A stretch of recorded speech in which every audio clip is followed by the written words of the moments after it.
অবশেষে রাফি ছেলেটা মারা গেল। ছেলেটার বয়স মাত্র 21 বছর ছিল। আপনারা হয়তো জানেন সবাই গতকালকের নিউজটা। আজকের ব্লগটি হচ্ছে রাফিকে নিয়ে। রাফিকে আপনারা হয়তো এতক্ষণে সবাই চিনেন বা জানেন, সবাই চিনে ফেলেছেন। রাফি ছেলেটা হচ্ছে গতকালকে যে ছেলেটা মারা গেছে ঢাকা ঢাকা মেডিকেল কলেজ হাসপাতালে আইসিইউতে থাকা অবস্থায়। গত 13 দিন যাবৎ সে আইসিইউতে ছিল। তো এতদিন যাবৎ আপ্রাণ চেষ্টার ফলেও তাকে সুস্থ করা যায়নি আর। অবশেষে সে গতকালকে মারা গেছে, আপনারা জানেন। মিরপুর শেরাপাড়াতে রাত 1টার দিকে ছেলেটা বাইক নিয়ে যাচ্ছিল কোথাও যেন। তো সেই মুহূর্তে আমরা সিসিটিভি ফুটেজে যা দেখতে পেলাম সেটা হচ্ছে যে দুইটা লোক তাকে ইট ইট নিক্ষেপ করে বা ইট দিয়ে বাড়ি দেয় মাথায়। তো প্রথমে সবাই ভাবছিল যে হয়তো রাত্রে 1টা বাজে, আপনার এত রাত, হয়তো কোনো বাইক ছিনতাইকারীরা এই ঘটনাটা ঘটিয়েছে।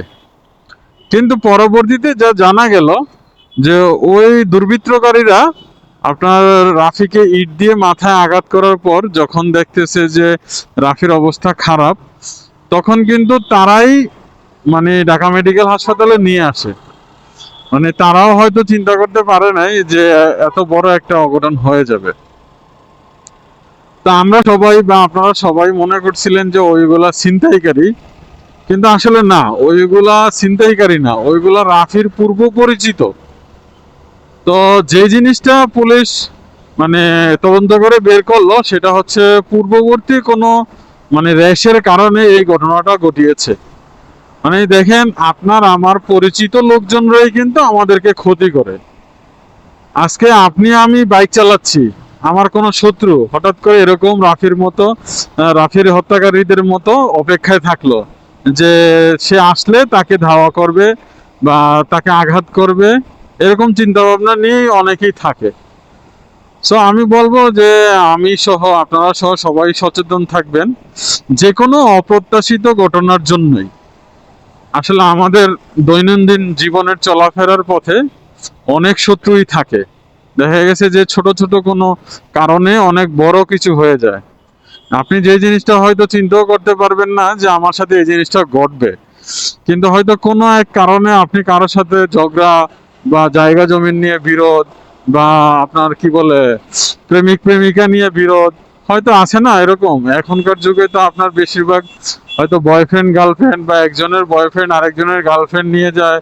হ্যাঁ, এইসব ঘটনাই বেশি অহরহ ঘটে থাকে ইয়াং জেনারেশনের কাছে, উঠতি বয়সের যে ছেলেরা, ওই ছেলেদের সাথে। বিশেষ করে আপনার এসএসসির পরে ইন্টারমিডিয়েট বা অনার্সে ফার্স্ট ইয়ার সেকেন্ড ইয়ার পর্যন্ত যেই ছেলেপেলেগুলো আছে, ওগুলো আসলে ধরেন এরকম বিভিন্ন ধরনের ঘটনার সাথেই সম্পৃক্ত হয়ে যায়। নিজের অনিচ্ছা সত্ত্বেও যে কোনো একটা ঘটনার সাথে সম্পৃক্ত হয়ে যায়। এ কারণে তাদের শত্রুও বেশি থাকে। আর ওই বয়সের ছেলেদেরই যেরকম সচরাচর আমরা দেখি, ওই বয়সের ছেলেরাই কিন্তু বেশি এই গ্যাঞ্জামের সৃষ্টি করে। সেটা শহরে হোক গ্রামে হোক, সব জায়গায় একই। সো এই যে দেখেন, গতকালকে রাফি ছেলেটা মারা গেল, ছেলেটার বয়স কত? মাত্র 21 বছর। তো আপনি দেখেন 21 বছরের একটা ছেলে, তার জীবন কিভাবে শেষ হয়ে গেল। অবশ্য যার মৃত্যু যেখানে আছে সেখানেই হবে, যার মৃত্যু যেভাবে আছে সেভাবেই হবে। এটা হচ্ছে উপরওয়ালার একটা বিধান যে যেখানে যার মৃত্যু যেখানে সেখানেই হবে, যার মৃত্যু যার হাতে লেখা সেটাই হবে। এতে আসলে আমাদের কারো হাত নেই। তবে এই অনাকাঙ্ক্ষিত ঘটনার জন্য আপনার মাঝে মধ্যে খারাপ লাগে আর কি। তো আজকে ব্লগটি করার মূল উদ্দেশ্যই হচ্ছে যে আমরাও তো একটা বাইকার, আমরাও বাইক চালাই।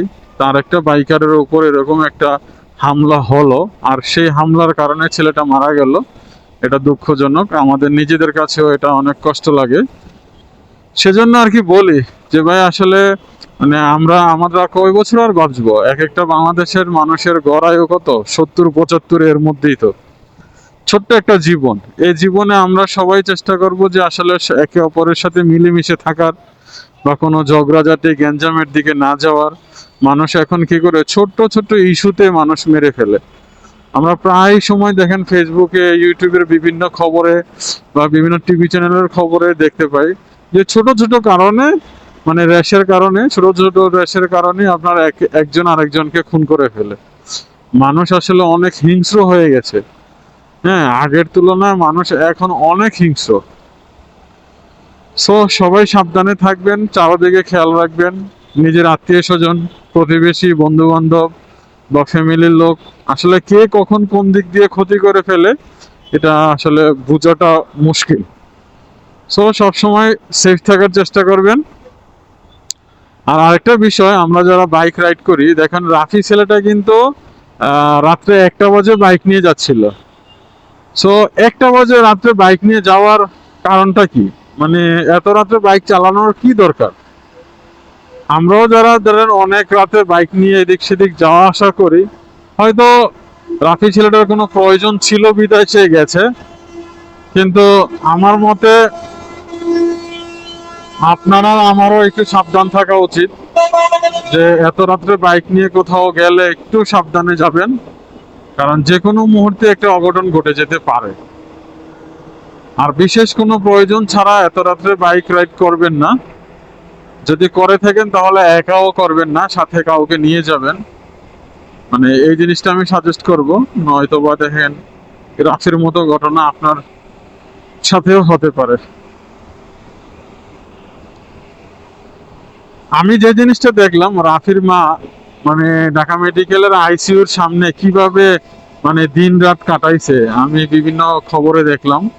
মানে একটা মায়ের কত কষ্ট, একটা মা সে নিজে প্রেসক্রিপশন নিচ্ছে, বাহিরে ফার্মেসিতে যাচ্ছে ওষুধ আনতে, মানে কত কষ্ট। আর একটা মায়ের কাছে কিরকম লাগে তার একটা সন্তান হারাইলে, এটা একমাত্র মাই বুঝে। বা আপনাদের যাদের ছেলে সন্তান আছে, আপনারা যারা বাবা আছেন, যারা মা আছেন, সবাই আসলে বুঝেন যে একটা ছেলে মানে আপনাদের লাইফে কতটা মানে ইম্পর্টেন্ট, মানে কতটা মায়া মহাব্বত একটা ছেলে সন্তানের প্রতি লাগে, ছেলে হোক মেয়ে হোক সবার ক্ষেত্রে। তো সেই থেকে যদি হঠাৎ একদিন আপনার ছেলে মানে নাই হয়ে যায়, ছেলে হোক বা মেয়ে হোক একটা নাই হয়ে যায়, তাহলে কিরকম লাগবে আপনাদের কাছে একবার চিন্তা করেন। সো আমি বাবা মায়েদেরকেও বলবো যে আপনারা আপনাদের ছেলে মেয়েদেরকে একটু সতর্কভাবে রাখবেন, বা আপনারা নিজেরাও একটু সতর্ক থাকবেন। না পারতে কোনো মানুষের সাথে ঝামেলায় জড়াবেন না, কারণ দেখা গেছে যে আপনাদের উপর কোনো প্রতিশোধ না নিতে পারলেও আপনাদের ছেলে মেয়েদের, ছোট ছোট ছেলে মেয়েদের উপর মাঝে মধ্যে শত্রু বাহিনী মানে একটা প্রতিশোধ নেওয়ার চেষ্টা করে। সো এ থেকে সাবধান থাকবেন। এই তো, আজকে আসলে এই ব্লগটি করার মেইন উদ্দেশ্য হচ্ছে যে গতকালকার থেকে মনটা খারাপ যে এতটুকু একটা বাচ্চা মারা গেল। তার মায়ের কষ্টগুলো আমরা মানে বিভিন্ন টিভি চ্যানেলের নিউজে দেখতে পাচ্ছিলাম, যে একটা মা কত কষ্ট করতেছে তার ছেলেটার জন্য। সেই জায়গা থেকে মানবিক দৃষ্টিকোণ থেকে একটু খারাপ লাগছে।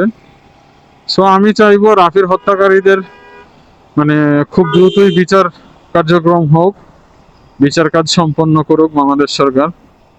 আর ভবিষ্যতে যাতে এরকম কোনো ঘটনা না ঘটে সেই দিকে বিবেচনা করেও বিচার কাজটা মানে এমন করা উচিত যে মানুষ নেক্সট টাইম এরকম কাজ করতে যাতে তাদের বুক কাঁপে। সো বন্ধুরা, আজকের ব্লগটি এই পর্যন্তই। যাদের কাছে আমার এই ইনফরমেশন গুলা হয়তো ভালো লাগবে কারো কাছে, বা কারো কাছে ভালো লাগতে নাও পারে। যদি ভালো লেগে থাকে আপনাদের কাছে, তাহলে দয়া করে আমার ভিডিওটিতে একটি লাইক দিয়ে দিন। পাশাপাশি আপনাদের ফ্রেন্ড সার্কেল, বন্ধু বান্ধব বা পাড়া প্রতিবেশী সবার সাথে শেয়ার করবেন, যাতে সবাই একটু সতর্ক থাকে, সবাই সবার ছেলে মেয়েদেরকে নিয়ে একটু সতর্ক থাকে, এরকম অপ্রত্যাশিত ঘটনা যাতে কারোর সাথে না ঘটে। আর হচ্ছে আমার চ্যানেলে যদি কেউ নতুন হয়ে থাকেন তাহলে প্লিজ চ্যানেলটি সাবস্ক্রাইব করে দিবেন। সো সবাই ভালো থাকবেন, সুস্থ থাকবেন আর সেফে থাকবেন আশা করি। আসসালামু আলাইকুম, আল্লাহ হাফেজ।